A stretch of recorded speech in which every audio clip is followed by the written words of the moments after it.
সামাজিক যোগাযোগ মাধ্যমে ছড়িয়ে পড়া একটি ভিডিও ঘিরে দেশ জুড়ে তীব্র প্রতিক্রিয়া সৃষ্টি হয়েছে। স্কুলে যাওয়ার পথে দুই ছাত্রীকে লক্ষ্য করে এক যুবকের অশালীন আচরণের ঘটনা সিসিটিভি ক্যামেরায় ধরা পড়ে। ভিডিওটি ভাইরাল হওয়ার পর নিন্দার ঝড় ওঠে সর্বত্র। ফুটেজে দেখা যায়, সকালে দুই ছাত্রী তাদের স্বাভাবিক পথেই স্কুলের দিকে যাচ্ছিল।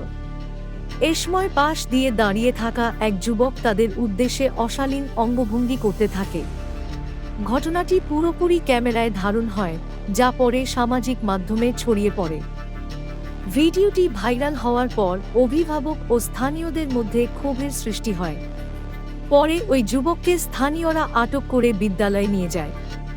সেখানে তাকে একটি মুচলেকা নিয়ে ছেড়ে দেওয়া হয় বলে জানা যায়। কিন্তু বিষয়টি সহজভাবে মিটে যাওয়ায় ক্ষুব্ধ প্রতিক্রিয়া জানায় সচেতন মহল। অনেকেই প্রশ্ন তোলেন, এ ধরনের অপরাধে শুধুমাত্র মুচলেকা যথেষ্ট কিনা। সমালোচনার মুখে অবশেষে পুলিশ সক্রিয় হয়। অভিযুক্তকে শনাক্ত করতে অভিযান চালানো হয় এবং শেষ পর্যন্ত সিরাজগঞ্জ জেলার এনায়েতপুর এলাকা থেকে তাকে আটক করা হয়। পুলিশ জানায়, গ্রেপ্তার হওয়া যুবকের নাম মাহমুদুল হাসান।